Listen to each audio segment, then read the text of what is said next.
we're going live now. Greetings, everyone. Let me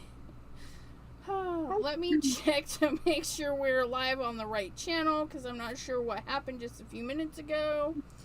Let's go to my channel. There it is. Make sure the yes, I hear me. That's a plus. Close that, share that to the groups. Chat with Sassy's friends, and Dawn and I are making paper beads. Yes. Post. And then get back into my YouTube and play, fast forward. Thumbs up for me, live chat. I thumbs up, Jeff. And there's Miss Emily and Marguerite. Hello, lovely ladies. Hello, hello. Hello, hello. And today I have Ms. Dawn of Dawn. What's your YouTube name now? I know the Crafty Versage, but I don't remember if it's Dawn the Crafty Versage or. I think it's Dawn Wilcox. I think it's Dawn Wilcox, the Crafty Versage. Dawn Wilcox, the Crafty Versage. And we have Vay in the house and Crystal's Creation. Hello, lovely ladies. So, Ms. Dawn is going to show me how to make some paper beads. And today we're going to hide my mug. We're going to hide my mug there so that we have a good real estate showing on the screen. That's looking good. That's looking good. Looking good. Looking good. All right. Good. Make sure you guys can hear me okay. Hi, Crystal. Hi, Vay. Hi, Marguerite. Okay. Hi, Emily. What is that? Why is my camera being weird?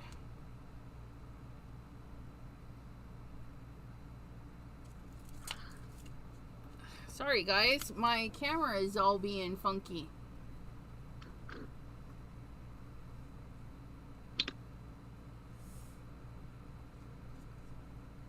Is it better? Or is it still funky? Okay. Hi, Sherry. Apparently, I have to have that on the screen. So I can't cut that off. That's so weird. Like, why was it doing that? Bizarre. Bizarre, bizarre. Sherry D. Alright, so I am ready to roll. I have 2 sizes skewers. Okay. That you recommended. I have some glue. Mm-hmm. And I've got some heavy duty wow embossing powder that looks like sugar. It's nice and thick. And then I've got some Versamark and my little coffee filter to catch everything. Okay. And then I've got this. I was going to cut a little chunk off and then glaze it to test it, see if that works before I glaze the whole thing. Okay. But how long should I cut the short or should I cut them long? Is that cardstock or copy paper? In the middle. It's like 60. Do you want bigger beads, or do you want kind of do you want them like big around like this, or do you want them smaller like this? Smaller, I think. Okay, so I would go the short. Cut it the short ways. Yep. Okay, so the short ways, my friends, is 7. So when you half-ish. cut, you want one end. So that's what I was gonna say. Do you have your metal ruler? Or you're just cutting a piece to try the embossing, right? Yeah, to do the glaze. Okay. Yeah. You know to cut it like triangular, right? Like you want it wider at one end and narrow at the other? No, because I just cut that straight. You see that? It's a perfectly straight one. Okay. I thought that's why I'm well, you can use that for your test strip. Okay, so we cut at an angle. Yes, that's what I was going to tell you. So whatever side that you want to use for your length, I'm flipping it over so I have my white piece showing because I want to see my pencil lines. I have my ruler. I'm going to lay it down on the edge of my paper. So if my strips are going this way, Okay. I want my ruler to go perpendicular so that I can measure. So That's if you want all your beads the same size, right? yes, if you want to just go random, then you don't have to measure. You can just cut it cattywampus, thicker on one side. But remember, the width on the bigger end is going to be the width of your bead. So Okay. this was the width of my 1 inch. Okay, so should the tip be pointy or can it be blunt? Either. Okay. That's totally up to you. Okay. But if you want even beads, I start usually at a 1/2 inch. I go 1/2 inch, 1 inch, 1/2 inch, 1 inch, 1/2 inch, straight across. 1 inch, 1/2 inch, 1 inch, 1/2 inch, 1 inch, 1/2 inch, 1 inch. And then that gives me, wow, 1, 2, 3, 4, 5, 6, 7, 8, 9, 10, 11, 12, 13, 14, 15. Oh, wow. It gives you quite a bit. Yeah, 15 strips. That's pretty good. But then, so I'm just doing this for, because this isn't at the very end. You want to do it at the edge of your paper because afterward you're going to flip it around and you're going to measure the other end, but you want to do it in the opposite. So where you started at a 1/2 inch, 1/2 inch on this end, you want to start with your inch because then you're going to start from that inch and down to that small part. So when you cut with your blade, you just line up your 2 marks and you'll just go whoop, whoop, whoop, and it will just cut everything super even. Nice. We like super even. Yeah. Then you have a bunch of strips like this and they're all the same size. You don't have to worry about them being weird.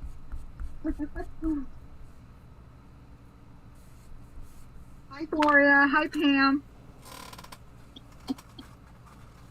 Okay, so I've got a piece of mica'd, heavily mica'd. Hi, Maureen. Paper here. So what I'm doing is I'm putting a distress glaze on it and then I'm gonna buff it out, rub it on, buff it out, and then I'm hoping that the embossing stuff will stick, but if it doesn't, I'm just doing a sample and you guys will know. Don't do that. Right.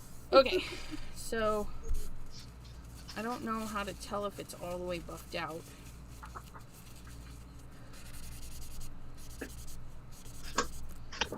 But I would buff the whole sheet, like wax up the whole sheet and whatnot. But I'm just doing a sample because I want to make a green bead. Okay, yes, making paper beads. Okay, so I've got this, and now the mica is locked in. Good. Okay. I'm anxious to see. Oh, yeah. So then you're gonna. Oh, yeah. I can. You know what you're doing. Do I? Yeah, I'm gonna start at the wide end and start to wrap right around. Roll. Okay, so we start the wide end. Yep. Are you gonna? Yep. And put your white side up. So, well, you can do it either way. If you're gonna roll over, that's fine. See, I put my white side up so my color is showing on the outside. Okay, yeah, mine is. I think I'm just holding it differently. Okay. Everything's upside down to me. And we need it tight? Yes, very tight. Okay, and so you also want to try to center the piece that's your part that you're rolling on. So once I get it started, for me, it's easier to pull it off the needle or the skewer or whatever you're rolling on and I kind of shake and pull a little, and it kind of evens out both sides. Do you see how Okay. it's got like a bevel edge on both sides? Yeah. And then I start watching that as I'm rolling. I make sure I do like I roll, I center it, and then I roll some more. Okay. So for me, it was a little bit hard to get it rolling, but if you kind of roll it on itself and like back and Break the forth, fibers. it seemed, because my paper I think is a little bit thicker, Yeah. and so then we can do like she does. Maybe not. Like she does. No, yeah, we have to put that back on there. Yeah. Roll it a few times to where you have a good solid feeling tube, you know, and then you could pull it off. You can leave it on and roll the whole thing. If you can line it up like that. I seem to have a problem and my stuff goes sideways when I leave it on the stick. Like I'm sideways. I'm sideways anyway. Hi, Tony. Miss Pam and Tony, hello, lovely ladies. Okay, so mine's not doing too bad. Good. Although it is tighter at one end than it is at the other, and so I'm not sad about it because I kind of like it. There you go. You don't have to, I mean, we don't have to strive for perfection, you know. Anyway, just have fun with it. Okay, I see now that I can take it off. It just kind of slid right off. It's like I'm done being on there. Yeah. It's looking fabulous. Yes. Yeah, it is. And then after you are done, you have this little bead with two little ends. It kind of tapers down. It doesn't want to stay tight for me. It might be because your paper's thicker. Okay. So I wonder if you take your ruler and do, you know, when you curl ribbon, and break your fibers a little bit.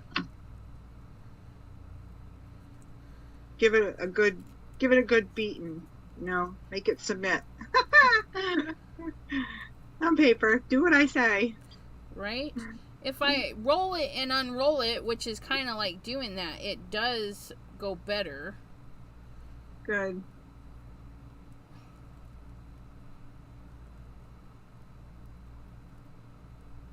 Yes, I do have a quilling tool, Gloria. I have a little quilling tool with the double pieces, but it's really hard to do paper beads if they're wider than the quilling tool because you're wrapping and then the rest is hanging off the end.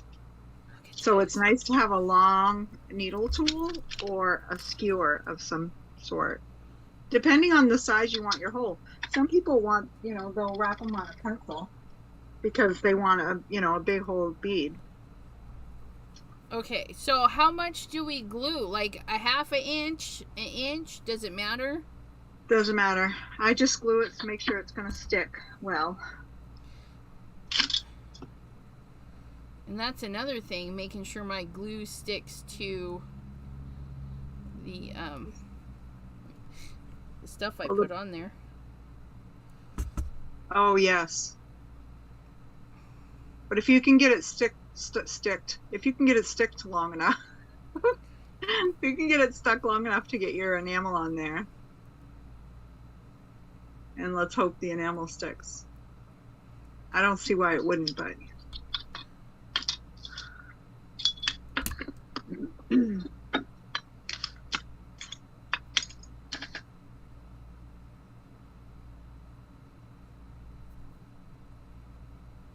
pretty cool. That is pretty cool. That's pretty. I love it. I made a bead. That hurts my finger. So I'm gonna. So then I poke my bead into the end of your skewer that you have that's bigger, so it kind of like hooks it. It kind of sticks it on like a marshmallow on the end of a stick. What am I doing? You're gonna stick your bead to the end of your skewer. Is your skewer like pointy so you can get it in the hole? No. Will it stay? Okay. As long as you have a way to hold it. See, I use these shish kebab skewers, so I have like a tapered end, and it works out Okay. perfectly for holding it. But if you can get it to stay on your bead, because I'm going to show you a trick. When you have your Versamarking, this is my old dirty pad. I should get my dirty pad. Yes, you should. Just in case. I put it down on one end and just roll it. I kind of tip so I get the sides, and then I kind of lift up and roll the tip so that it gets that embossing powder all over the bead.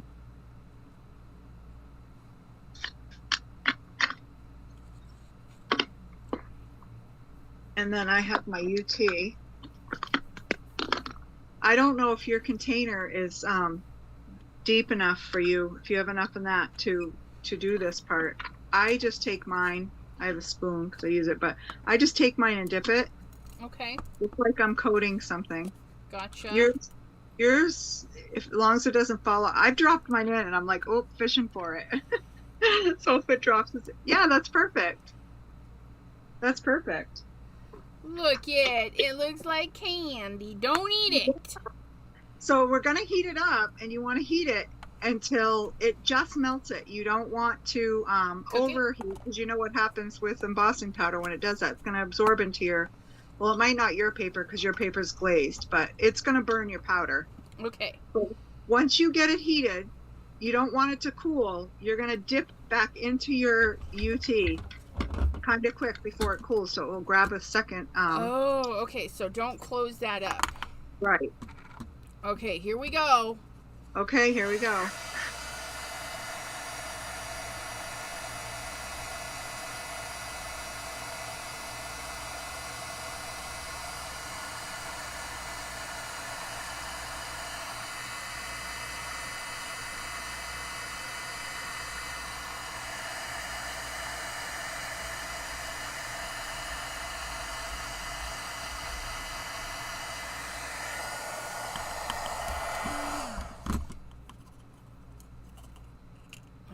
If I did that long enough.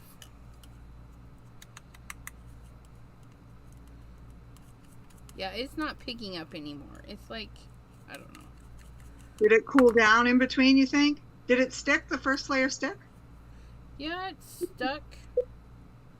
Okay. If it's not sticking the second time, you can either reheat your powder so it will be sticky to pick up, or you can roll it in your Versamark again to stick more powder. Your choice. Okay.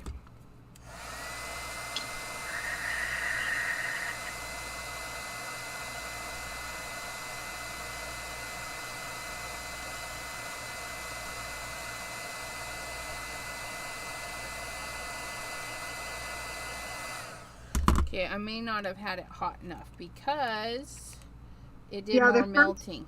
Yeah, I was going to say the first coat takes the longest because it's heating that paper.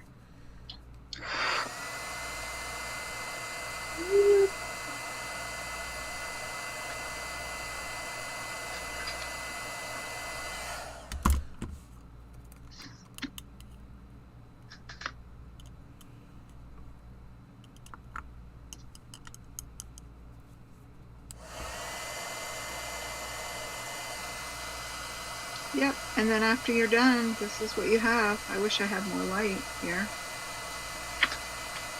Hi, Lisa.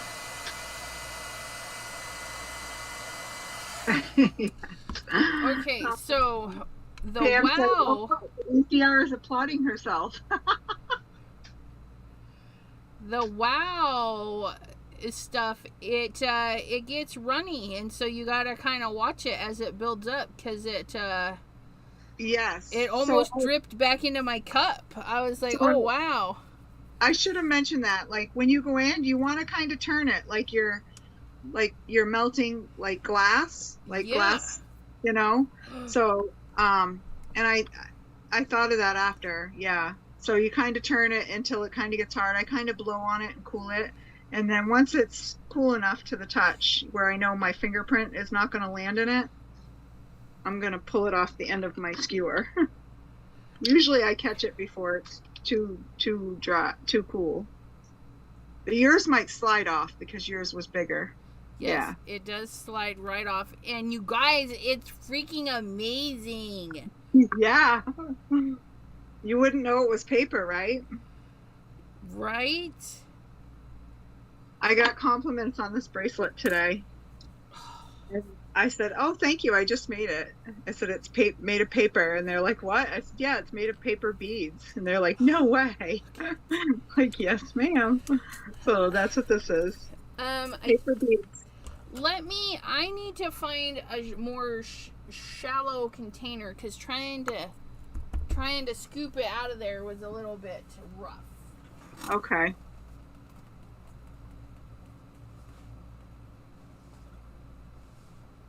Yeah, Gloria has a good point. Don't heat over your UT. Maybe you can utilize that little coffee filter. Heat over that.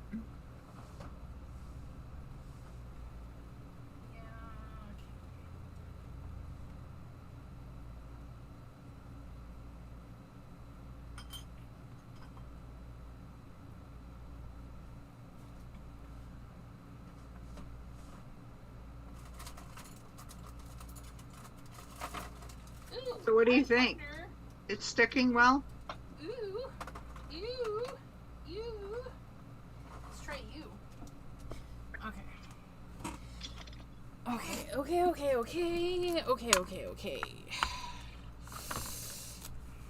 Does it feel like it's sticking well, Elizabeth? What? The enamel, does it feel like it's stuck to it real well? Oh yeah, it's like a hard little bead. Excellent. Good. And it's smooth. Yes. That's beautiful. I just gotta work on the ends a little bit. Yeah. I didn't do that very good. They're not going to be perfect. These are the ones that I did. I finished them up this morning of the map pages that I did. Those are cool. They're not all perfect. Like some are a little more. Look, this one's more wonky on one end than the other, but I kind of like that. Like you say, I'm not sad about it because I think that it makes each bead unique, you know? Right. Okay, I need my chopper because now I'm going to do one. I don't know how this is going to work because it's the mica from the lunar. It's going to be a lunar paste bead. Yes, that's going to... Oh my gosh, the things you will be making. All right, okay. So I need to cut off the yucky part because when I roll that up, I want that to look fabulous. So I'm going to angle that. And then angle that.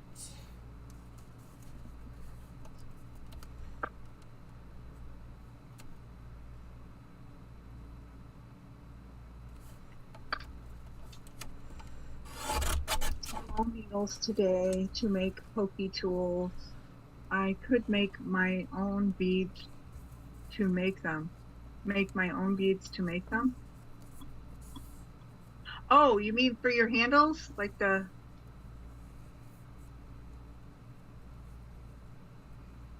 Okay, so I need to actually trim that off because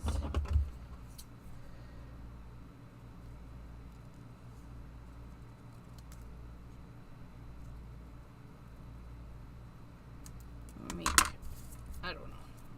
I'm going to see how this does. And you know, you can find a piece, you can do your main bead. And I saw some of the ladies that were making them some tutorials where they would have their bead, and then they would add a decorative piece just around the outside before you enamel it. You know what I mean? Okay. So you could take a little strip that might be stamped with something small, or just a complementary color, you know, something that goes with it. Oh, cool. Okay. Yeah. There were so many variations. I was like, ooh. Debbie J. Okay. Hello, Debbie. Okay, what is UT? UT. It's ultra thick embossing enamel. Okay. UTEE. Well, mine, I don't know if it's that, but mine says clear ultra high, and they're just thick. Okay. Mine doesn't say UTE. The UT, maybe that's just the, I don't know if that's just the brand or not. I haven't looked. I can't remember because mine came in a big jar. I got it years ago at Michael's or Hobby Lobby or somewhere. And I put it in this sandwich container because I did a lot of things like what we're doing now, you know, just enameling things. So I used to do a lot of dipping, and I just needed to have that surface for it. But yeah, it looks like sugar. I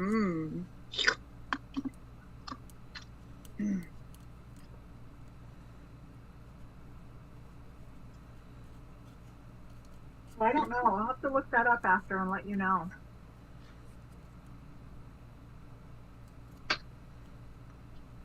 About the UT. Yeah, ultra thick embossing. UTE, ultra thick embossing. Yeah.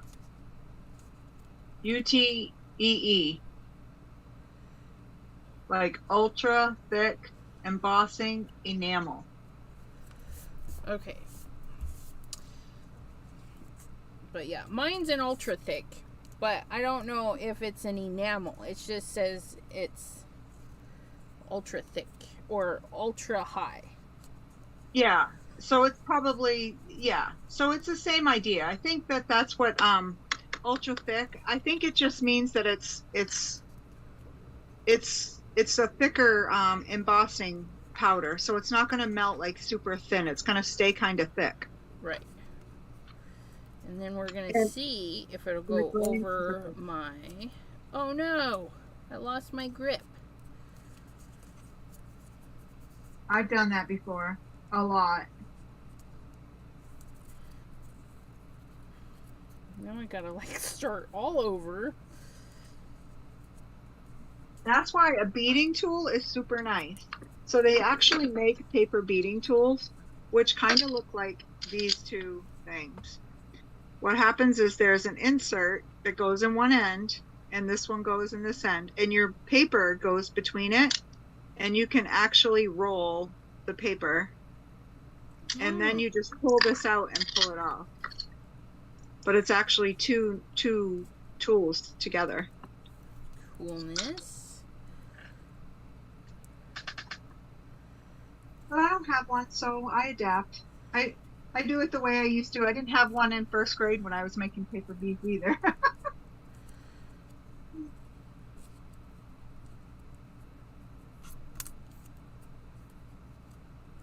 Debbie says no eating the embossing powder.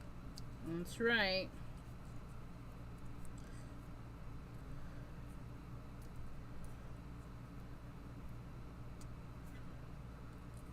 And again, I'm using a thick one. This one I think is like 80-pound paper. I don't know why. I thought I needed like super thicky paper, but that's what we got going on. Hey, I saw some people making the beads with actual cardstock, like 65 pounds from Michael. You can roll whatever you want, but I think personally, the thinner, cheap scrapbooking paper that we get in things that we never want to use because it's so you're afraid it's going to tear, those make perfect beads.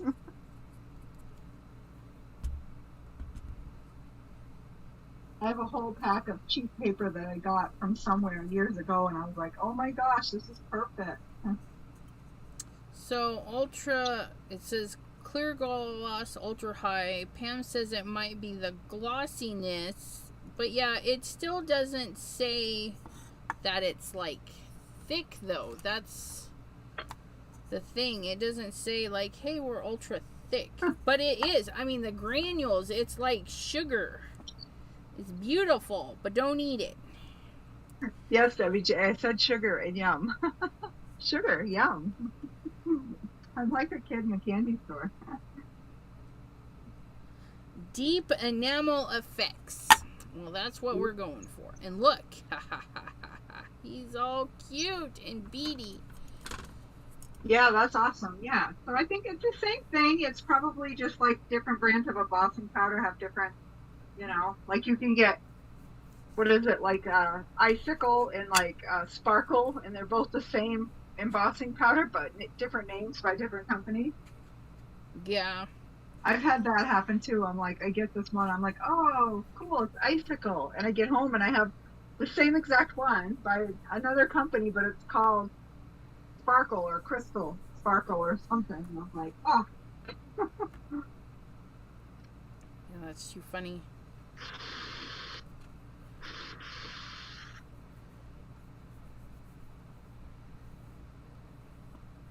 Okay, we are rolled up. Awesome. Okay. I'm cutting because I didn't cut strips ahead. I should have cut some ahead of time. But,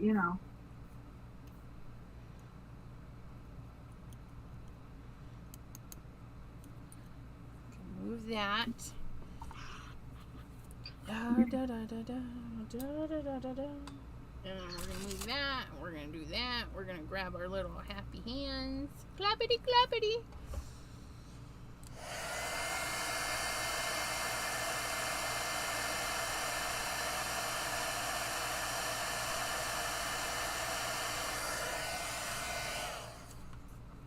I don't think that's going to get hot because I need to rotate that. I need to rotate.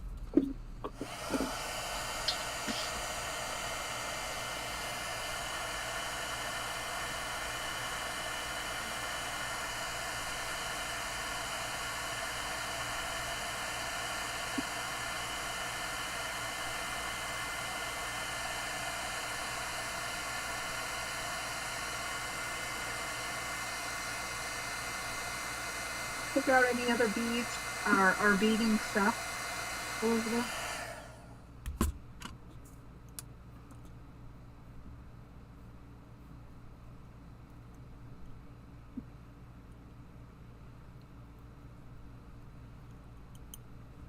Hello? I've got a mess everywhere. Look Oh, at my you're mess. embossing. Huh? I said, did you take out any beading stuff? Yes, I did. Right.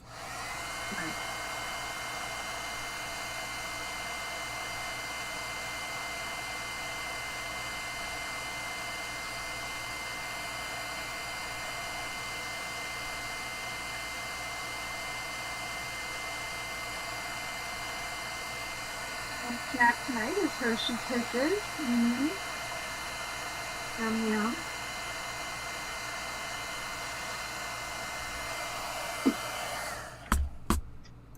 Gosh darn it.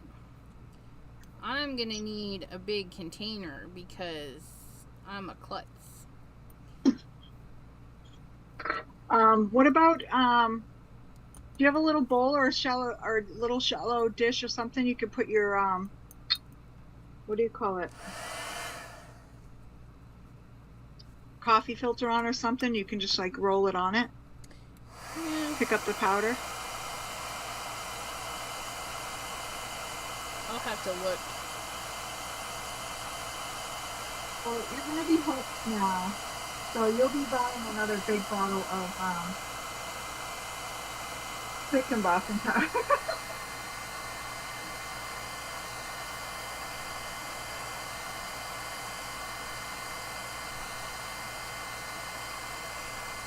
Well, I finished this one today. This is my map bracelet. Okay. Well, I was able to get enough in the center that I blew some of it downwards. So that's kind of cool, but the lunar paste under there is just shiny. Yeah. Pretty. So yeah, you can do this on top of lunar paste and it's not going to do anything. Except look beautiful. Yeah, that's gorgeous. Ooh, Crystal, what's the dream flavor of Coke taste like? I'm not a Coke drinker either. I'm more of a Pepsi No. person. I don't have Pepsi. I don't really drink Pepsi or Coke, but if I had to choose, like back in the day when I did drink colored colas, it was Pepsi.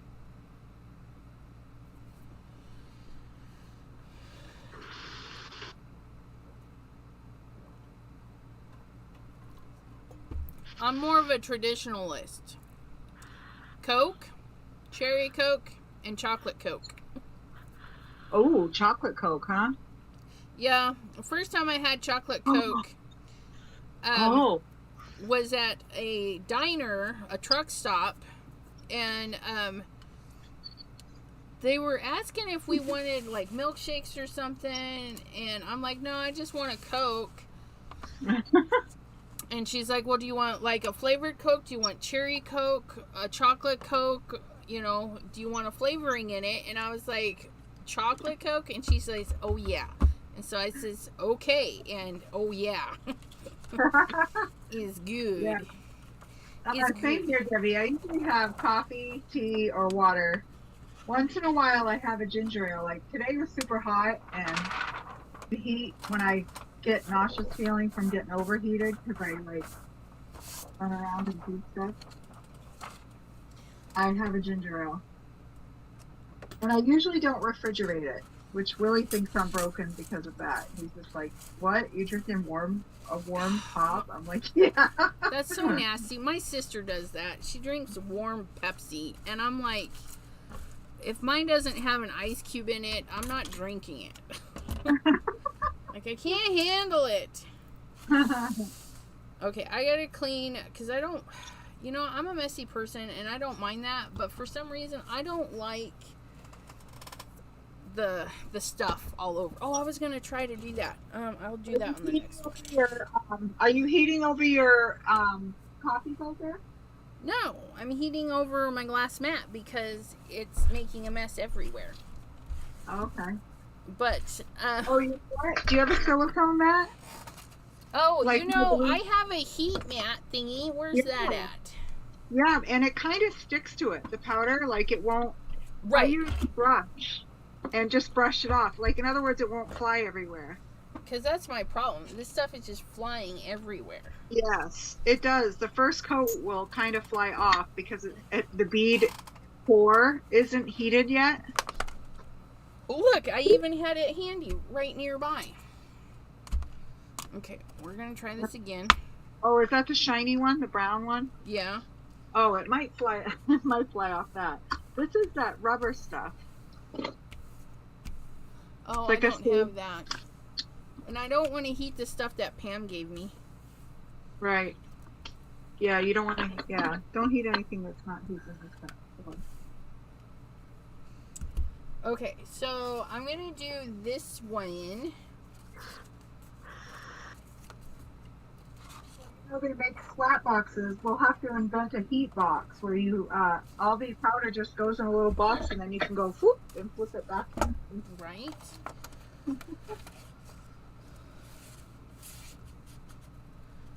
So I want to cut.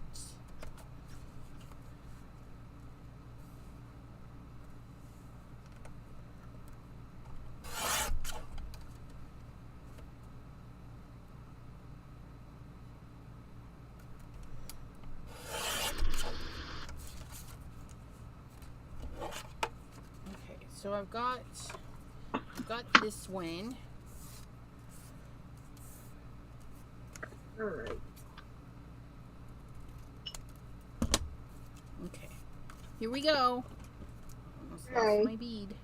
Uh-oh. I glued my bead to the thing. Oh, there we go. Yeah. Well, when it sticks, just heat it a little bit and you can slide it off. It'll heat your embossing powder. Okay, well, I just ripped it off, like. Yeah, I've ripped mine, and sometimes it comes with some enamel, and I just take my scissors, and look, you can just cut, because remember, it's just paper.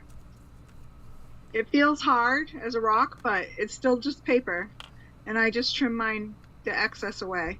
Okay, I need my glue scissors for that. Oh, look at that. Yeah. Oh, but it did something I don't like now. You got a little Well, fuzzy. you can dip it in your Versamark in a little powder and just heat it back up. Coolness.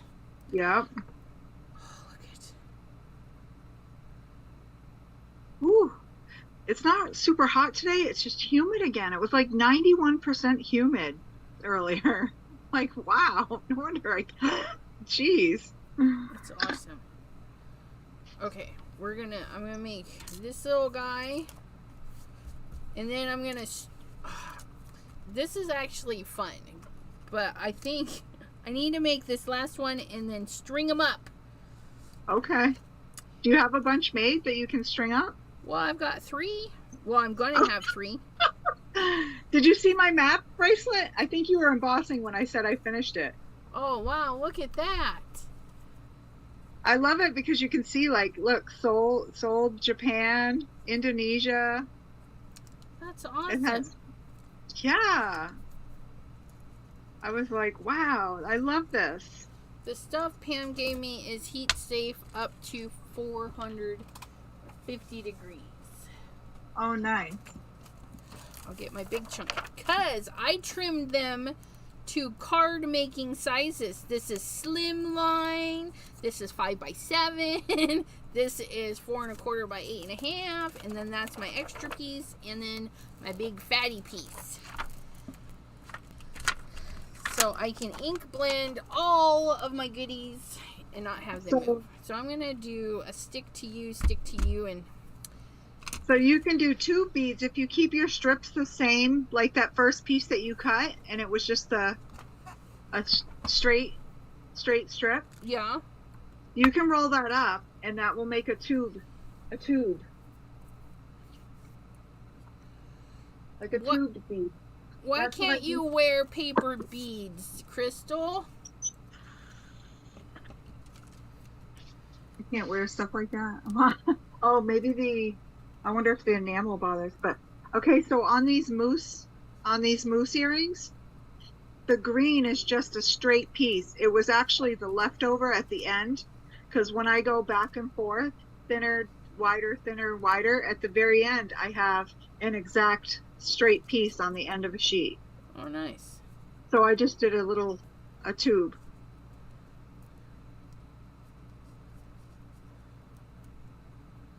Too heavy on my skin. Oh, Crystal, you can't even, you mean like this? This is so light, like you would not believe. It's not heavy like you think. It probably looks heavy, same with this. It's light as a feather. Oh, hot dog, I rolled that sucker right nice. And like this bracelet, it's with like little wooden beads. It's even lighter. Because I didn't use metal beads, I didn't use silver. That's awesome.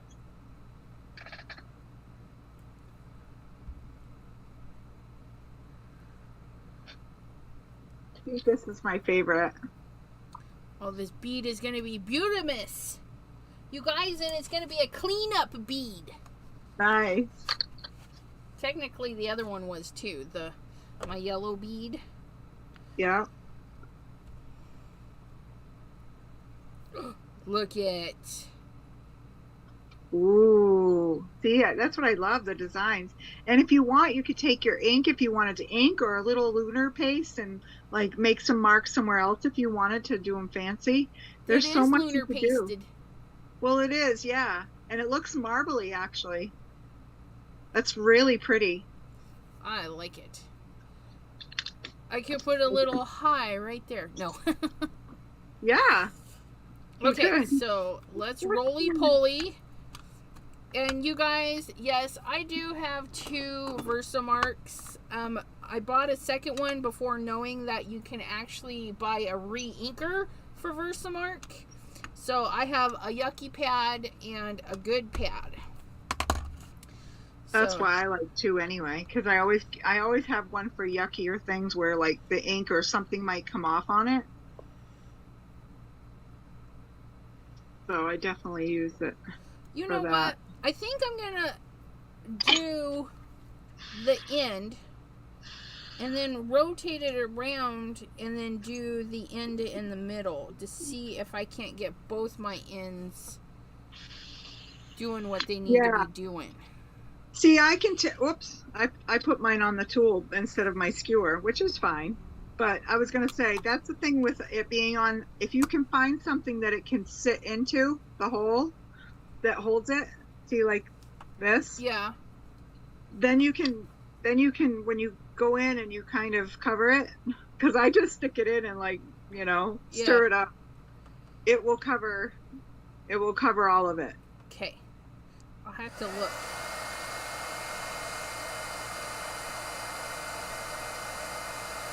Magazine pages.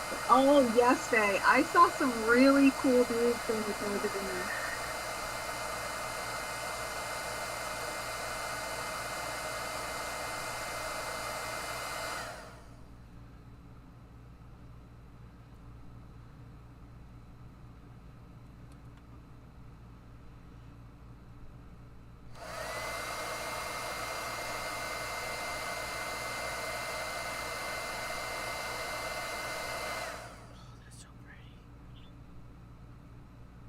Oh, wow. It made the lunar paste extra shiny.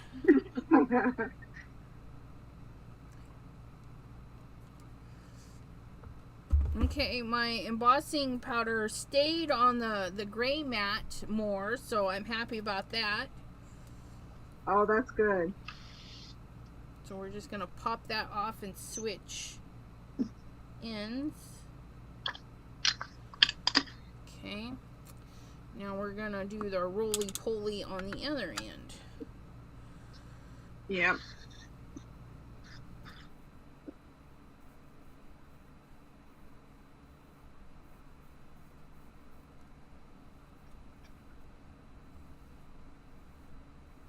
Faye says her mom used magazine pages for beads. Yeah. Yeah, I've seen some amazing beads with magazine pages.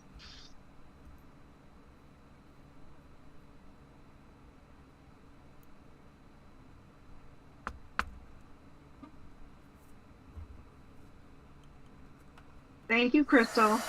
Crystal said very beautiful.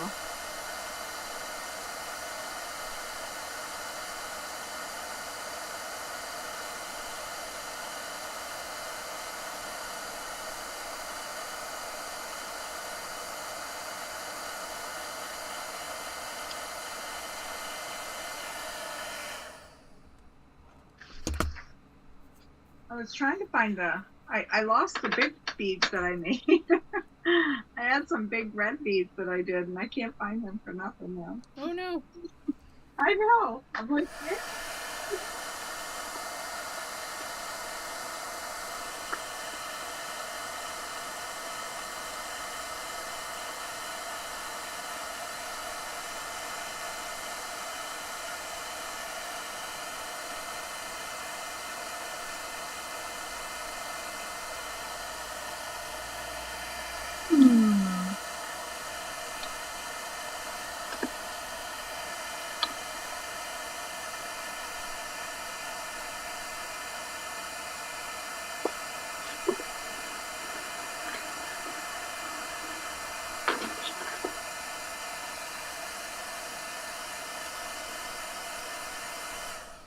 Oh, wow. Ooh, look at my bead. Look at my bead. Oh, it's so fabulous. Dog. Oh. There's different variations you can do too, but some of them, a little in depth. Some of them I haven't explored, like how to do the bicone. Yeah. It's all in how you cut your paper with a roll. I'm just like, oh, that's too much for me. I like the basic.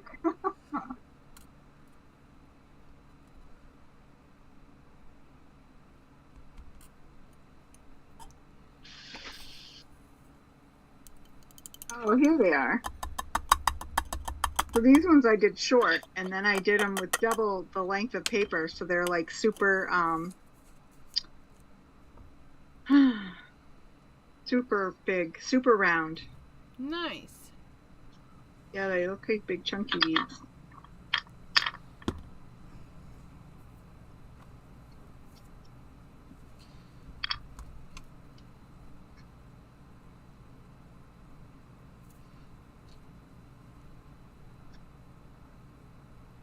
This one's still a little warm.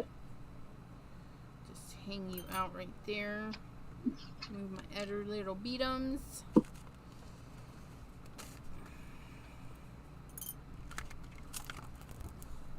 I love that it's a surprise. Like when you finish rolling, you're not sure what it's gonna look like. Yup. Oh man, I did it again. Okay, we're gonna heat that one back up. Did you touch it? No, I forgot. I wanted to see what it would do if I sprinkled some mica on top of it. Ooh. You can sprinkle mica on top of it and then heat your embossing your embossing powder, and it will meld to it. Just because I've done that. Because I got some blue to go with this. Definitely need to put that like that. I'm going to warm that back up and then, well, roll it in there because the thing just fell apart. Yay. The joys, the joys of me.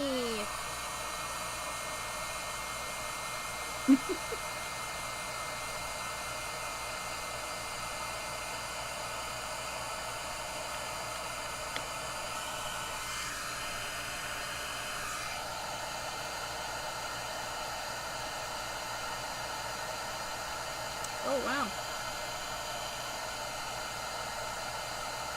So, did anyone get any crafting done today?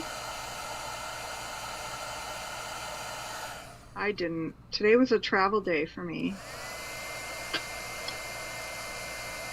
I was out of the house.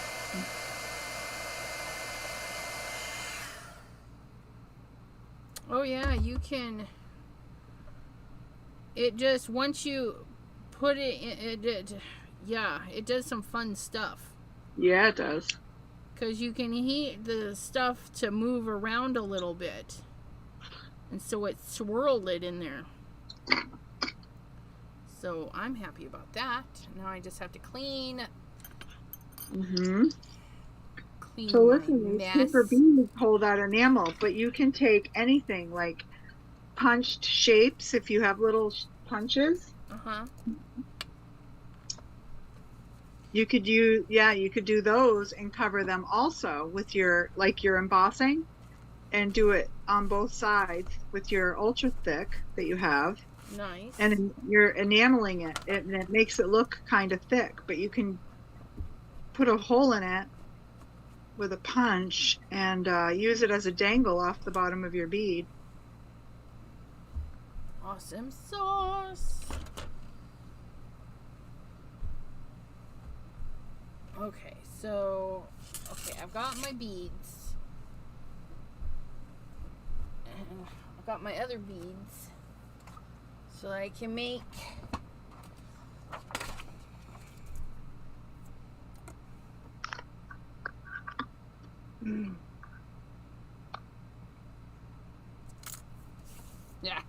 look at my bead. You can't because it's blurry. You're so excited. I love it. I don't know if it likes. Okay, it doesn't like the black. I was thinking it would be better, but it's not better with black. Go figure. Okay, so I went and I got me some stuff out of my jewelry compartments. Ooh.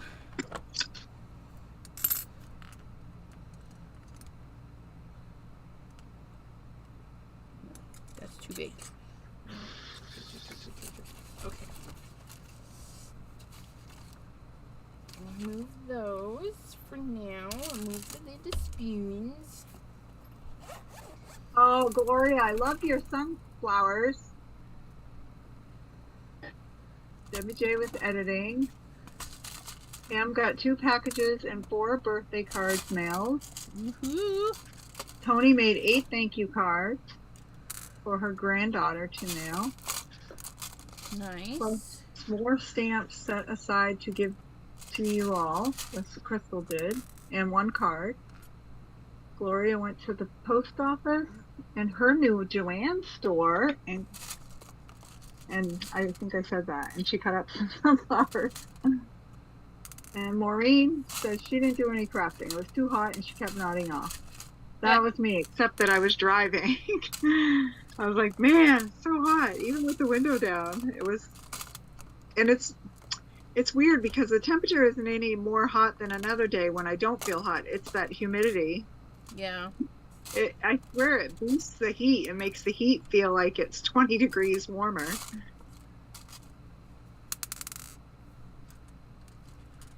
Because today it was only in the high 70s, low 80s, which is not hot. It was just sticky and gooey, you know. Yeah. That's never fun when it's sticky and gooey. No, not eating turtle. Turtle. A Rolo turtle. How low can you go?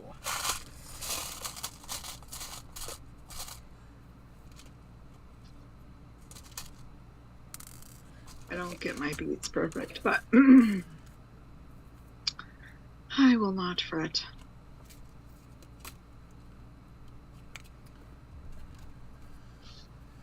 Okay, so do I want...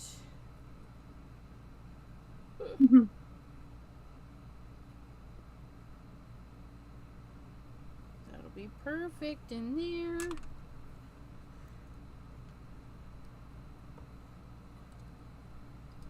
Ooh, I like your Chinese button. Your Chinese, Yeah, I'm not sure where I got it. But I was like, hey, I like you. So I pulled it out. This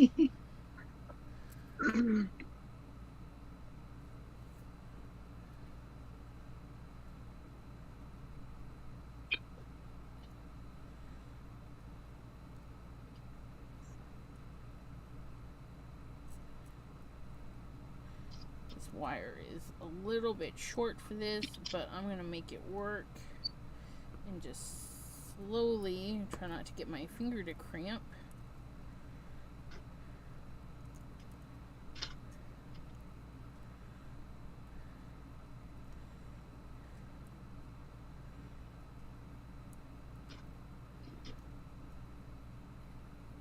Righty.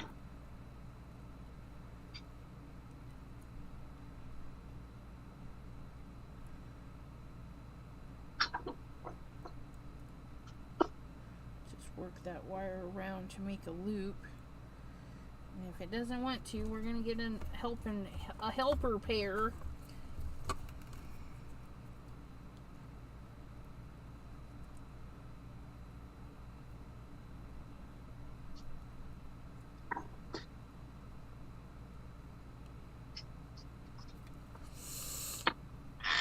Ramona, hello. Hi, Ramona.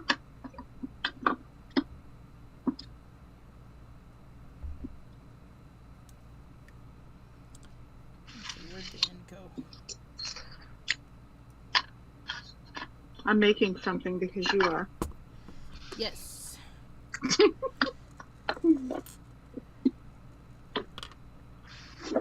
I was hoping to make a little charm thingy, but this wire might just be a little bit too short. I might have to change my... Oh, no, there we go. Woohoo!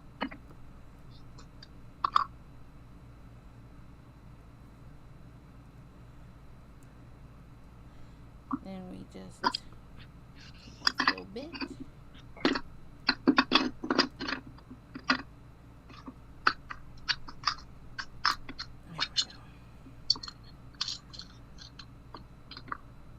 Ha! Ha ha ha ha! finagled it. Yeah? Yep. That head pin, I pulled it in just a little bit, but it's still in there, and I think it'll just stay like that just fine. The other ones will be a little bit better.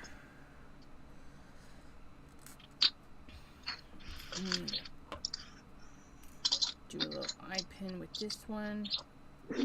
So that one's going to dangle at the end, so nothing's going to hang off of it. And then this one will have something hanging off of it. And this one will have something hanging off of it.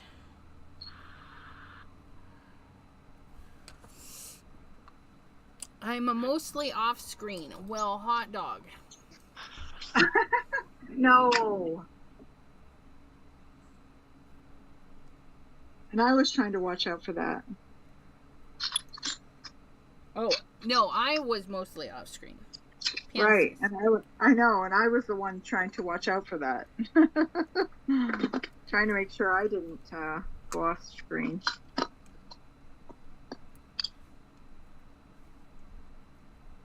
Alrighty.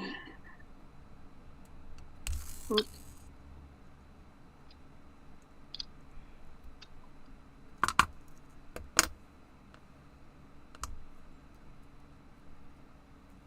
Awesome. I love that you're trying out the dangles. I like dangles.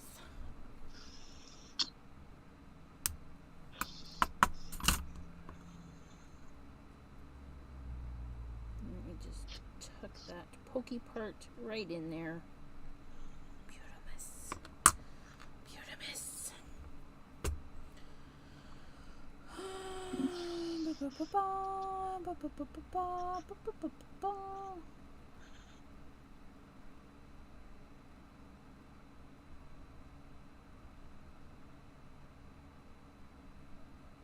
Ooh, Dallas got 12 inches of rain. Yuck. What's going on? Ramona, we made paper beads. This was a paper bead. Oh my goodness, that was so fun. This was the first one I made, my little paper bead. And it's very shiny. This was my second paper bead. That's beautiful. And this was my third paper bead. And now we're just stringing them to put them together. I'm making a charm for mine. Oops. Maybe.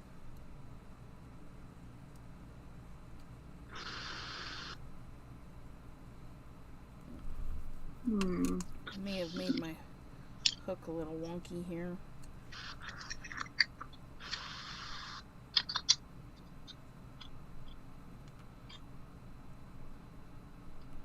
There we go. This one's going to be a little loosey-goosey on there, but that's okay.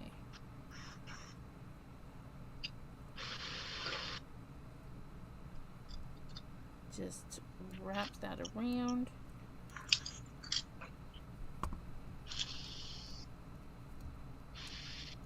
Push that in. There we go. Straighten that out.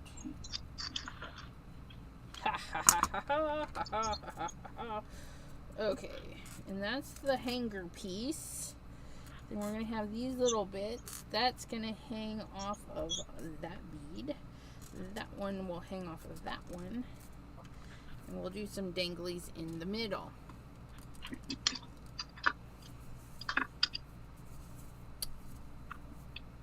Oh, look at that. I have Spain. Or the Spanish Sea or something. Yeah, it's really easy to make the paper beads. You just need paper cut into strips of triangle. So they're going to be, the wide end is the width of your bead. Okay, so if you cut it thinner, that's your width of the bead. And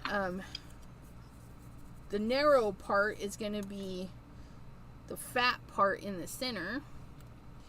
And then you just need a rod of some sort that is straight that you can wrap it around. Okay, so then you wrap it up and then you dip it in some Versamark. Dip it in some extra thick embossing powder, heat it up, and it gets pretty. And while it's hot, you can roll it in some mica, and the mica will set into the embossing glaze. So that's kind of cool. You could use the other stuff too. Sorry, Pam, I even missed it. Pam's asking you questions. Dawn, that's my question. Have you ever been to see the trolls at the coastal? Oh, no, I haven't been up to see them. I think this is the first year they've had them, but yeah, I didn't go. Your cousin's aunt and uncle went today. Oh, that's awesome. Do they live in Maine or do they travel from Maryland or wherever? I think my silhouette has bead patterns. Oh, it might, Gloria. I'll have to watch the replay. Oh, yes. Elizabeth, Yes, you gotta put some beads on there. Okay. So sometimes the simplest crafts are like the most relaxing. You don't have to, I like ones that don't have to think too awfully hard. Right? I love these cracked marble glass beads because they have like green and blue in them, and I just love them with my map beads. So I did a bunch of paper beads with an atlas pages. Yeah, that's amazing. It's really cool because you get all the colors from the map, kind of like the pink, the yellow, the green, the purple. So I did this one. I love it. And this I did on elasticy. Oh, it's super, super light.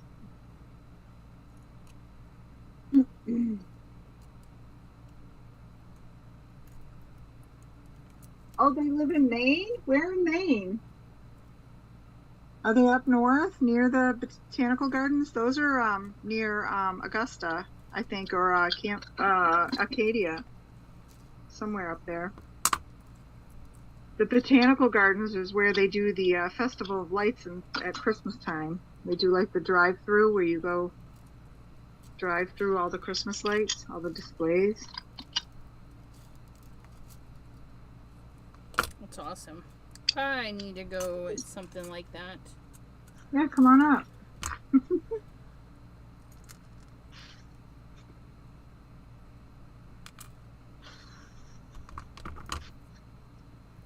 Sometimes too, if you like, my bead was on my skewer, and of course my hole is smaller because I did it on my needle tool, so it doesn't go all the way through to hold it on. The other one end, the end that's not on, will sometimes clog with embossing powder, but I can take my needle tool and just kind of push it through, push it out.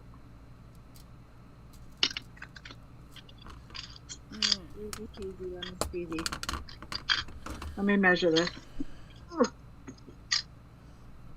Okay, so the yellow one is lunar paste, different lunar pastes. This blue one is lunar paste, and then I rolled it in a mica that kind of matched, and it did some interesting stuff. And then this one is mica sprays. You know, the beautiful mica sprays. I just coated the entire paper. I cut a sliver of this, but then I coated it with the distress glaze so the mica wouldn't come off while I was rolling it. And then you still glue it, and then you still run it through the Versamark to set it. So we have this beautiful paper, and so it changed it a little bit, but it's still really, really shiny and beautiful. Hi, Jim. But yeah, all sorts of different papers. Oh, Green Maine is not far from me, Pam. That's really cool. You should come visit your cousin. Not far at all. Hello, Mr. Jim.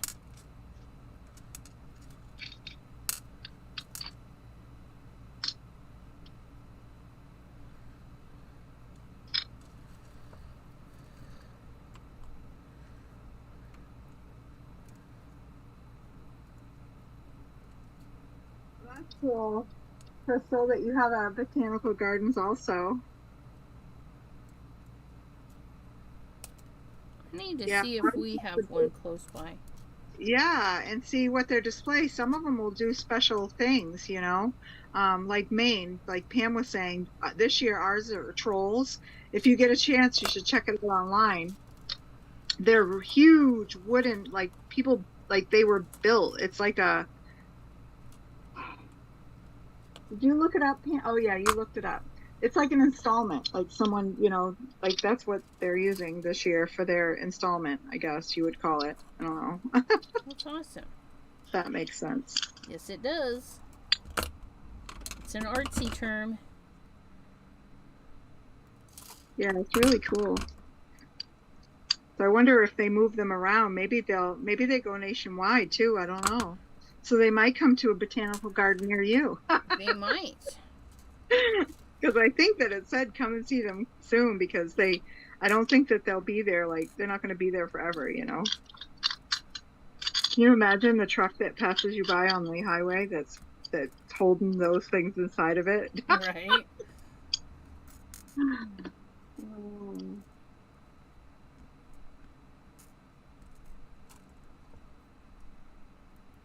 So what I'm doing is I decide what I want on each end. I string them on my 24 gauge wire. 24 gauge is very, very pliable. It's really easy to manipulate to a certain point. Okay, I know there's a hole in here. There. Oh, it goes. It goes corner to corner. So I'm stringing on my natural gemstones. There's peridot, and I don't know what that one is. And then I take the one I want to hook it to.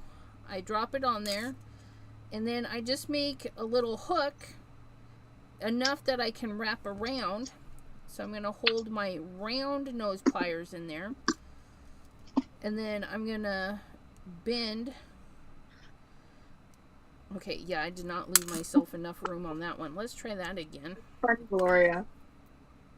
Send that through there, bend it, put that through there, and then twist the short tail around. Around and around we go. And I'm going to grab my other flat nose. Right? Maureen said I sound like a commercial. Trolls might be coming to a botanical gardens near you. There we go. Okay, so we've made our eyelet. Then we drop the beads down that are going to go there. This is the best way not to waste a lot of wire. Now I'm going to put, this is the easy part. Starting one from scratch, that one's a little bit more tedious. But then this one, because everything's still attached, you decide how wide you want your hoop. And I like it towards the front, kind of right there. Wrap it down and then around a couple of times. Oh, yes. I'm glad you're showing this. Okay.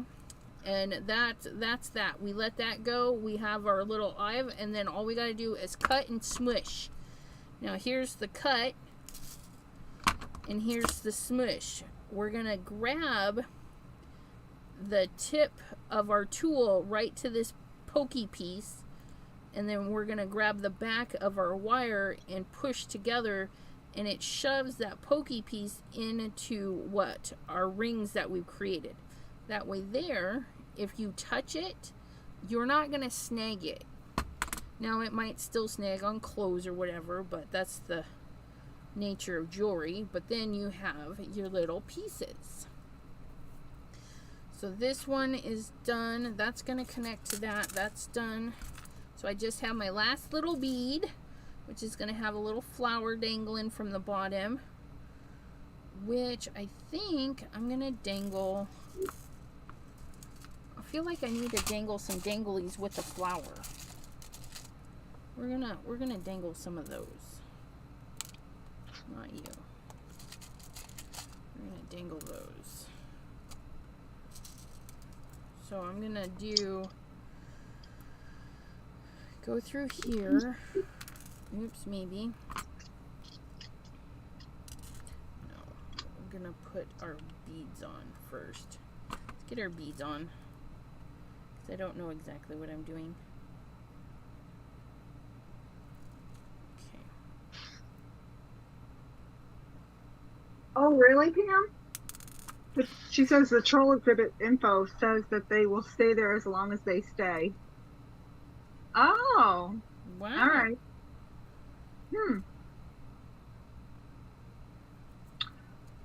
Maybe I was just thinking that after winter they might not stay.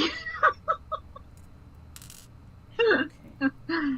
Maybe they're not sure either. Like, you never know if it's a rough winter.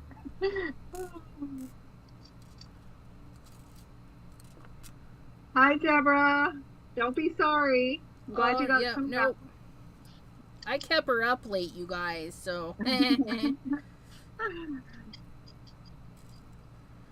Kind of playing around because I'm not quite sure how I want this to be.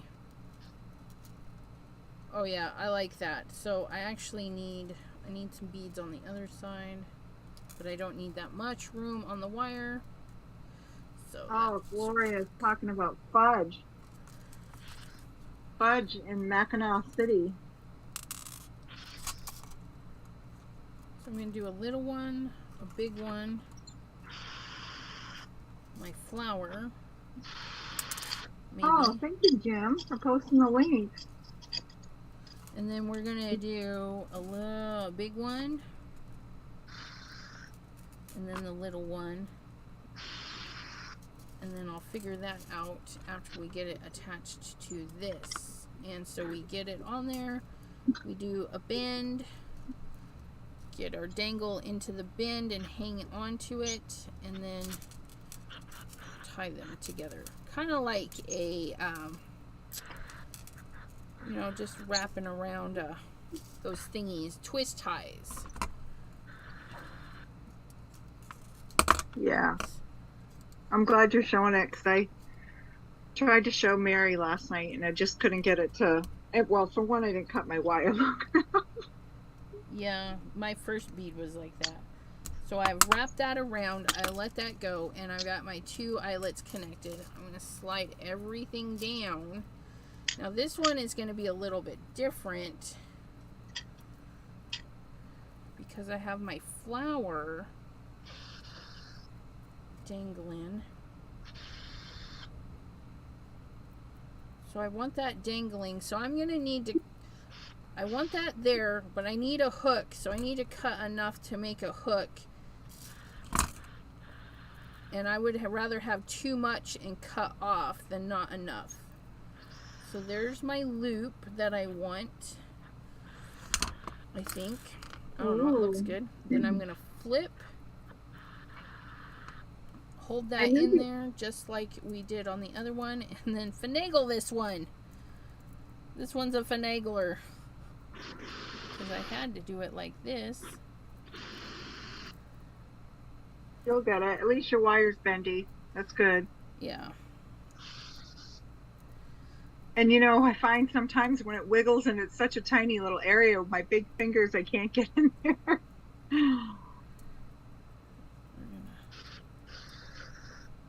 Figure this out. Getting better about finding the sweet spot. Here we go.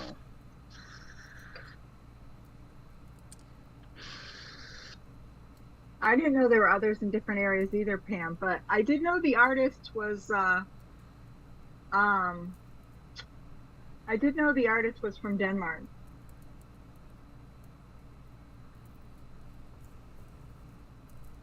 I love fudge too, you guys. Oh, I make fudge at Christmas time.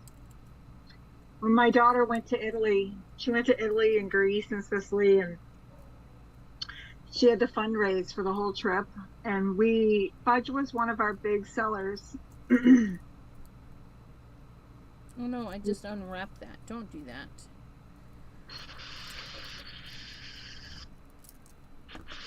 Wow, Pam, your husband makes fudge? Yes, he made He's good a candy maker, huh? chocolatey Tasty fudge. Ooh. Raspberry fudge. Chocolate raspberry and then a peanut butter. That was good too. Oh, yum. Yeah. As soon as September hits, I can make some pumpkin fudge. Oh, I don't know about that. You know, a pumpkin spice latte drinker? No. No. I find that pumpkin spice, and especially the smell, it doesn't agree with me. Huh. I wonder what it is in it.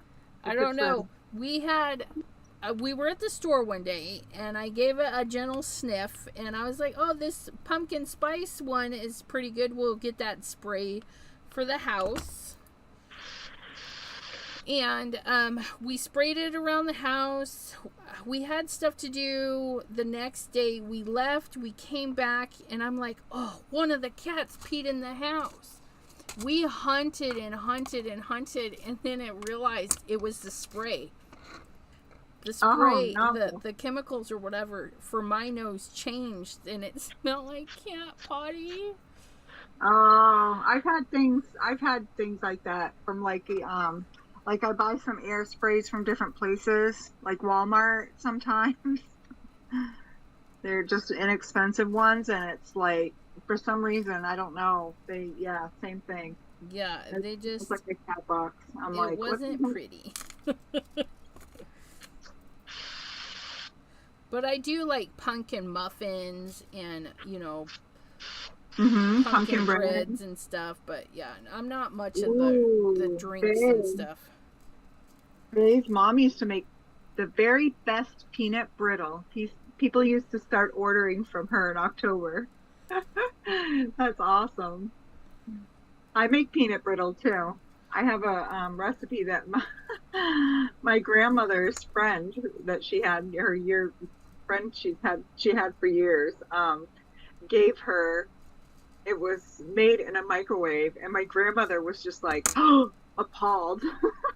Like candy in a microwave. Right. It took my grandmother forever to learn to use a microwave. That's too funny. Yep. I'm a candy maker. My grandmother was a candy maker, a baker and candy maker. Me too. I do the good old fashioned Maine potato candy, which is the Needhams. Hey, why aren't you cutting?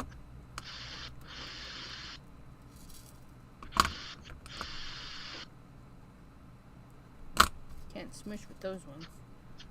Smush with those ones.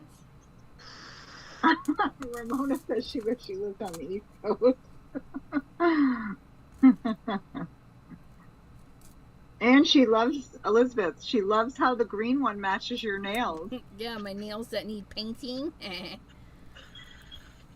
I thought it was lunar paste. No, this one is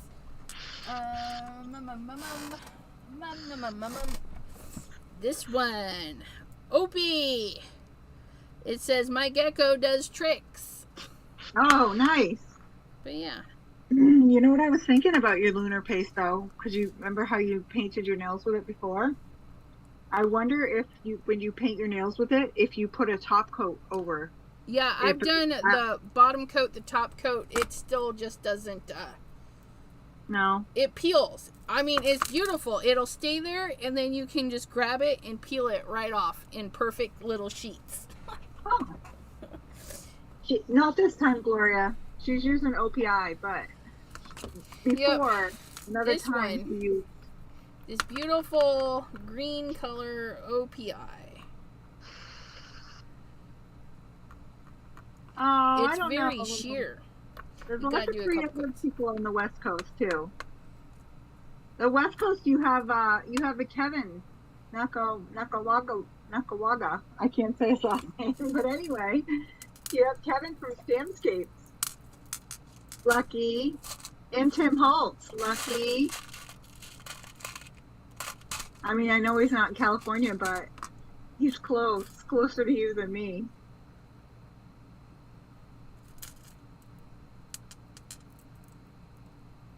And now this is ready for a keychain or whatever. Ooh, you know what? Ha ha ha! You guys hear the rain? It's pouring here. You guys. Oh, yes. Awesome sauce. If you guys want to win this, you gotta text me. Let me get you a new phrase. Not with that piece of paper. Let me get a scrap piece of paper. But that's the phone number. Okay, that's the phone number. If you want to win this, let me get some details so I know what I'm doing. Yeah, that's my problem, Faye. When I bake and I make candy, I have to get it all done and package it and get it right out of the house. Because if it sits too long to set up, after it sets up, I end up eating it. Yes, Jim. I think we are getting the rain you had yesterday. Text the word keychain to that number, and we'll give you guys a little bit of time. I'll show it off the next couple of weeks. Let me find my calendar. And Deborah wants to know if the OPI turns your nails another color after you take it off. I haven't had any problems with it, but I don't use it a lot. I think I've only got one other one. So this is 1 week. That's 2 weeks. That's 3 weeks. So the September 7th at noon is the last time you can enter, and at 7 p.m. Eastern I will draw, and that is during a Wednesday live. Gloria's all set. She sent hers. She said. Yep. So there it is. That's my Chat with Sassy phone number, and you just text the word keychain, and then do that before September 7th at noon, and I will. I'll actually put the numbers in this time and put it on so everybody can see the wheelie wheel spin. I don't know why I didn't think of that the last time, but I'll have it all ready to go, and we're going to draw for this. Good idea. My Jim first paper... OPI on these Easter eggs. Sorry. What about the Easter eggs? Jim says he uses the OPI on his Easter eggs. Oh, heck yeah. It's pretty. Wait, that's not going to stay, is it? Yeah, that'll stay. Okay. So that's there. All right, and remember, text messaging rates applies. After the contest, I delete your number. I'm not going to send you anything except for a text that says whether or not you won, so that you at least know that you got entered.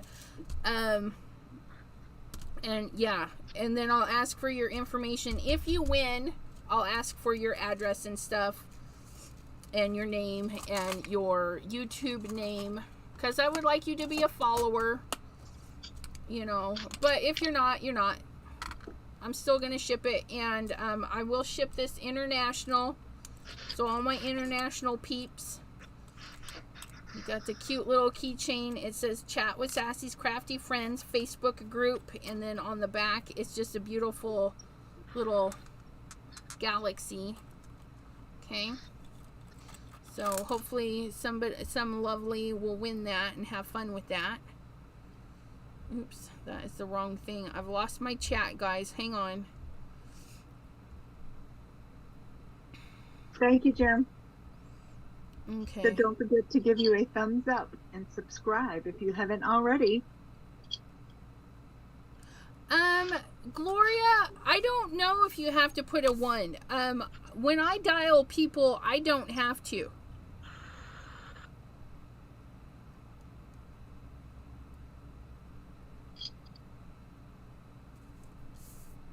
But if you put a 1, I mean, it's not going to ruin it or anything. It'll definitely go through with a 1.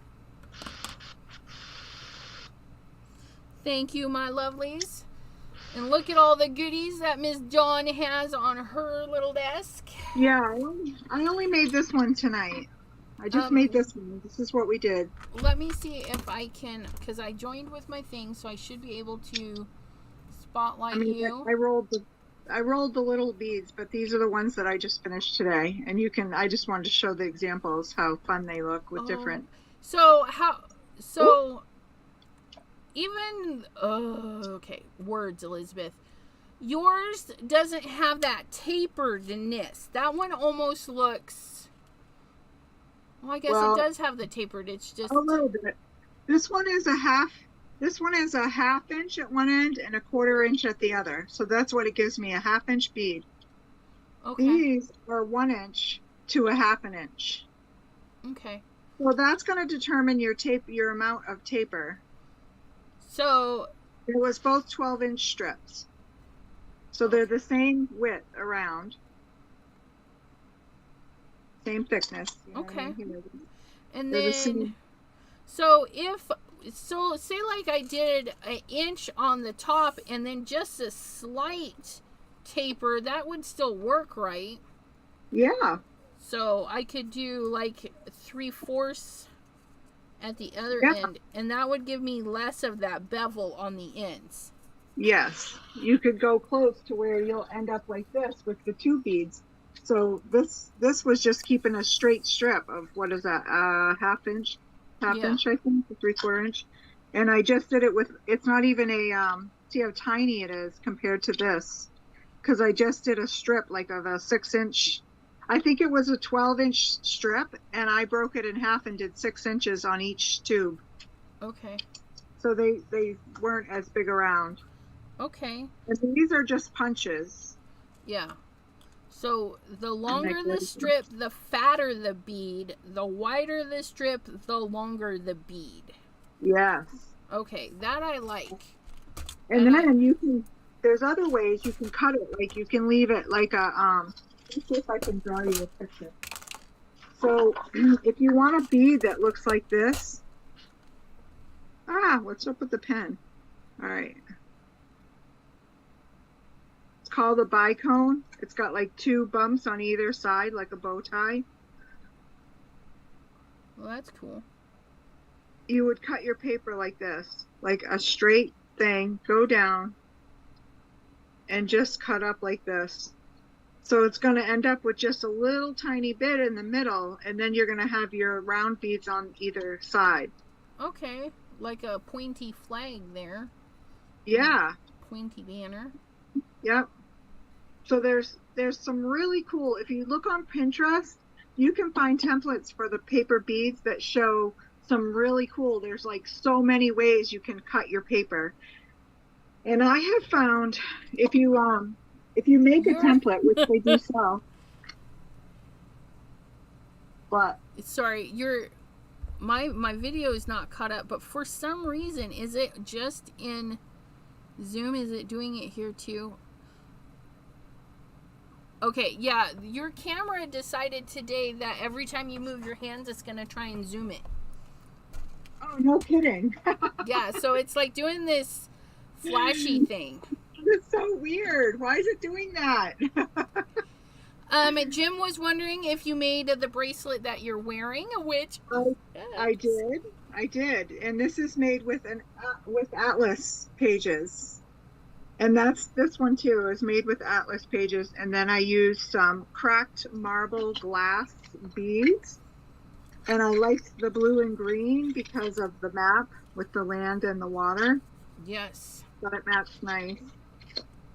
And then this is too, and it's like an iridescent kind of, I want to say it's like a jade glass. It's not really jade, but it's a green glass. Nice. With the beads. And these are cracked glass. Cracked marble. And then I made this one too. This one's with the toggle. I had a decorative toggle, and the black are the beads. That's paper awesome. beads. And then this one is just wooden. And I use the antique copper toggle. Coolness. But see how mine aren't even? And this is an example of letting your embossing enamel, like when you're holding it up and it gets hot and it goops down. Yep. This one kind of has a couple of bumpies in it too from that. Yeah, but you know, I like that organic look of it. I'm like you would say, as you would say, I am not sorry about it. Right? That's right. Yeah, they're pretty awesome. They says it looks hard to roll. What did you think, Elizabeth? It's not too bad. I'm gonna do a little quickie here just to demo. Let me spotlight me. Mm-hmm. Okay, so because I have this yucky strip here, it's not perfectly cut. I don't think it matters, but this hand especially likes to cramp, and this finger does some weird stuff, so it's not too bad. And I was using thicker paper. Copy paper, Dawn says, is way easier to roll. But this is what I found. You start with the paper right at the edge. And then I just kind of rolled. Now I can't do it because I'm talking to you guys. I just started rolling it until I could catch the end. And see, I even missed a little bit there. So I unroll it and roll it back up. And just kind of work it, and then I roll it even further. So I'm like, I don't know, explain that little roll there. So you get it in there, and then you just roll back and forth to loosen that first bit of paper up. And then you just try and keep it tight and even as you like. Like all of my beads have one cone end and is pretty flat on the other. But that's because I didn't cut it at a good angle. Okay. And then when you get a tail, it doesn't matter how long your tail is. You're going to add some glue to your tail. Oops. And then you're just going to roll that on there. Like so. And yeah, it's not too bad. This hand it hurts me a little bit, but as long as I don't do a bunch, I think I'll be fine. Okay, and then once you get that all rolled and beautiful, see, mine are different. If you cut a better triangular shape, you're gonna have better cones, I think. But I like it. And then you grab your Versamark and you just roll that around. And you get the back side, get the front side, and you get them all inky. Then you get your powder and you just get them in there and get them all powdery. Sugar it up. Sugar. Sugar. Me. Let me move this keychain so I don't get it gucky. That one's over. Oh, let's just move that. Okay. So then we do an even heating. I'm spinning it, so it's spinning but slowly.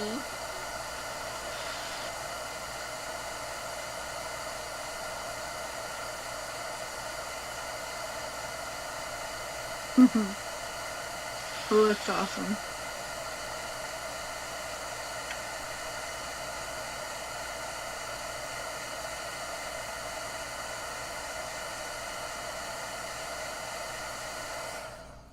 Then we quickly get her back in there. Jim wonders how the foundry wax would work on the beads. Yeah, I'm not 100% sure.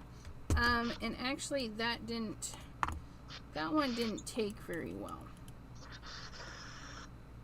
So if you can't get it gooeyed up, like your first coat, it's real spotty, like speckled, like it's not like. Yeah. So you take your Versamark and you just redo it. Yeah, dip again. Okay, because you want it kind of built up on there. Ooh, look at that. That looks nice and coated. I do 2 to 3 coats usually.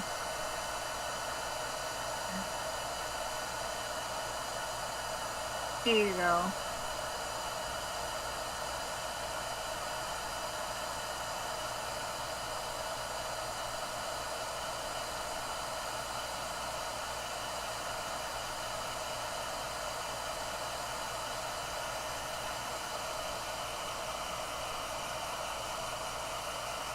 Okay, and it's pretty cool because if you can see it as you're heating it, you can see I had a dip at this fold and I just heated it a little bit there and it moved the gooey stuff, your embossing stuff, and then it makes this nice clear thing, and then you can roll it in mica or, you know, maybe some glitter and then reheat it.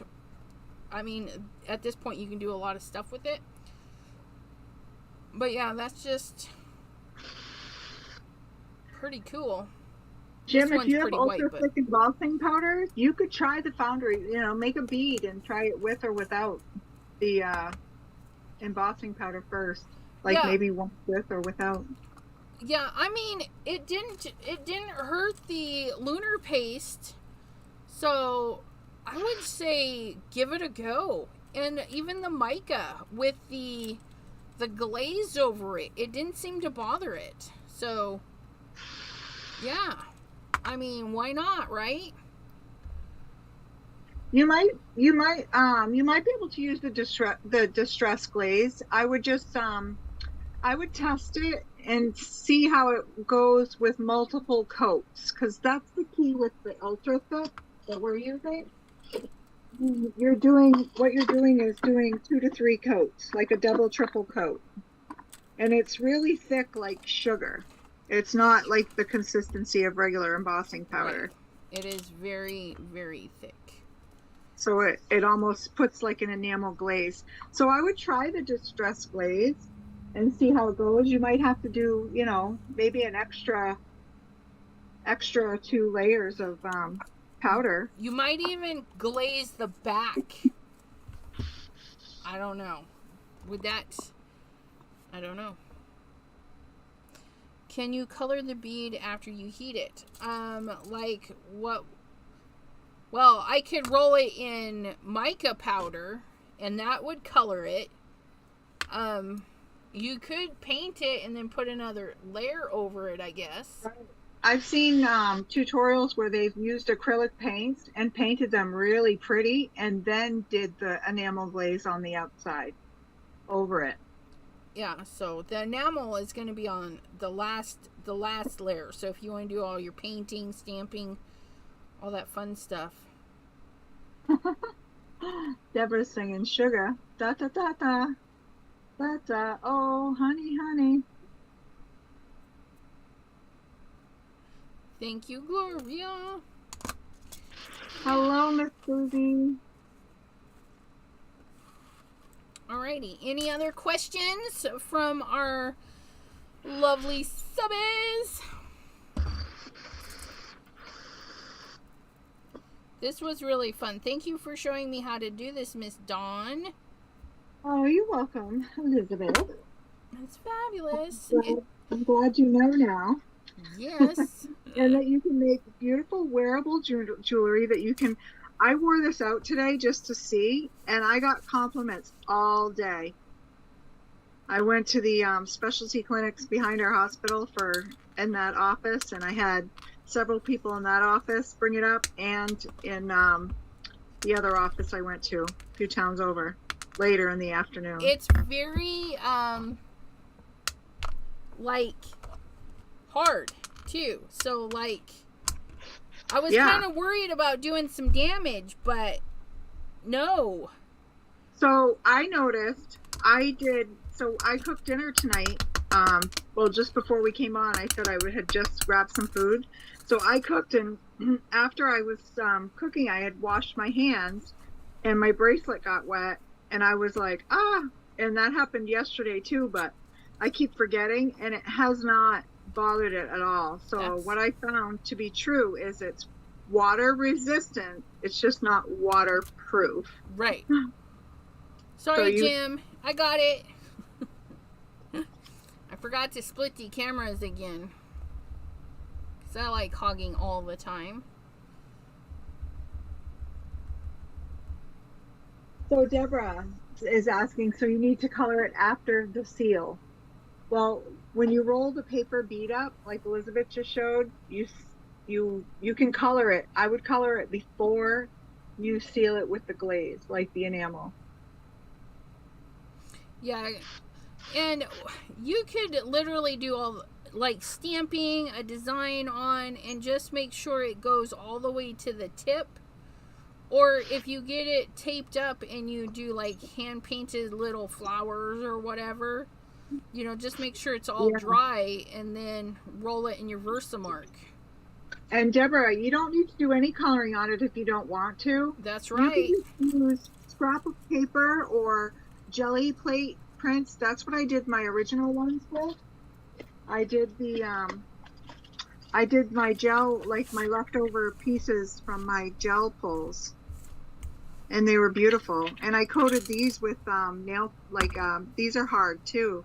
And I coated them with nail polish.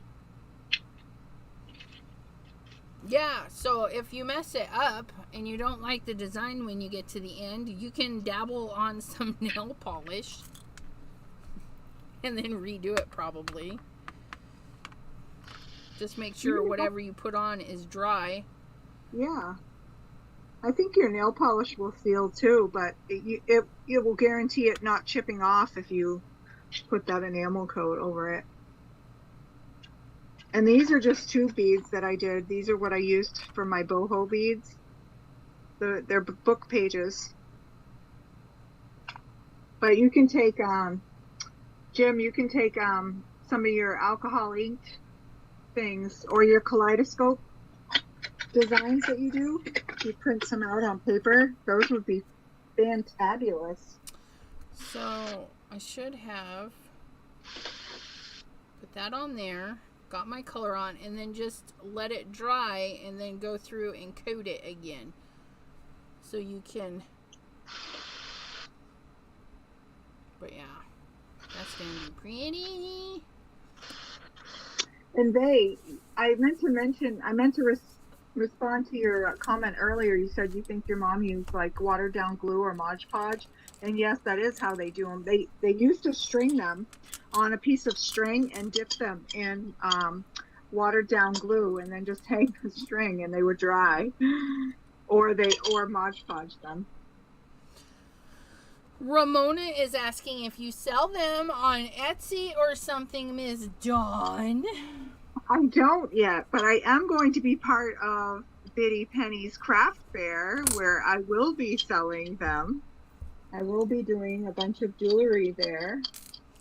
The Biddy Penny craft fair. Yes, and I think she'll start promoting that soon.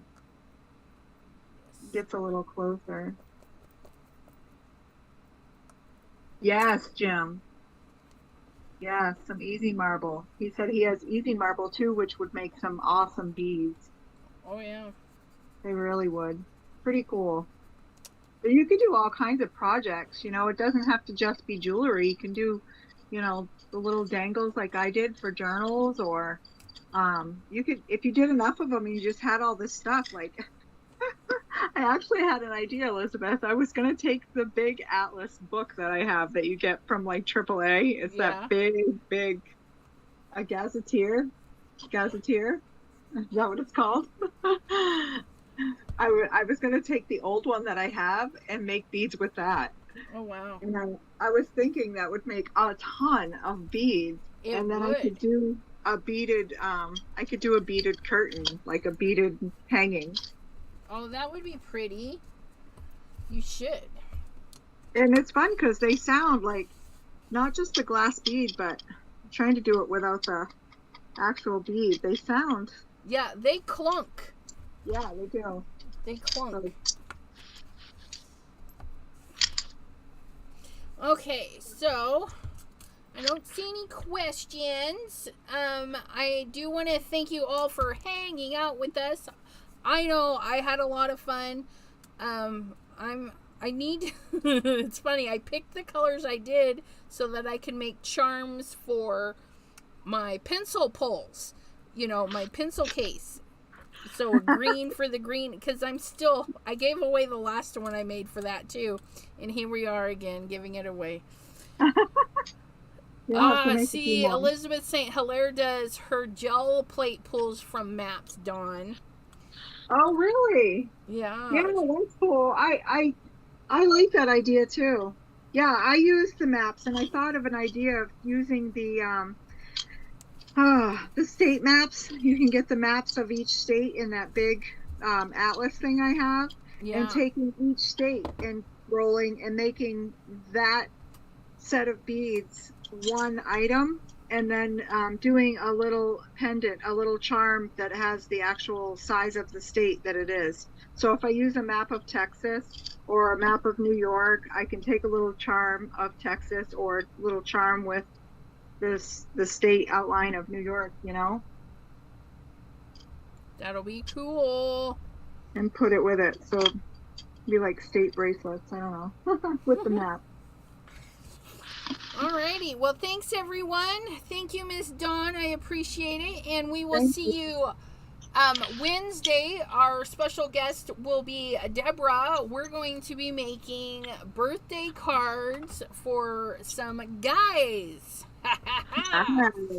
So, awesome. Hope to see you guys then. Huh? Thanks for inviting me. Absolutely. Anytime. And then I will try and hang out with you guys during Debbie J's live, but that's a big maybe because I get to go look at a house tomorrow. So, good luck. Yeah, thank you.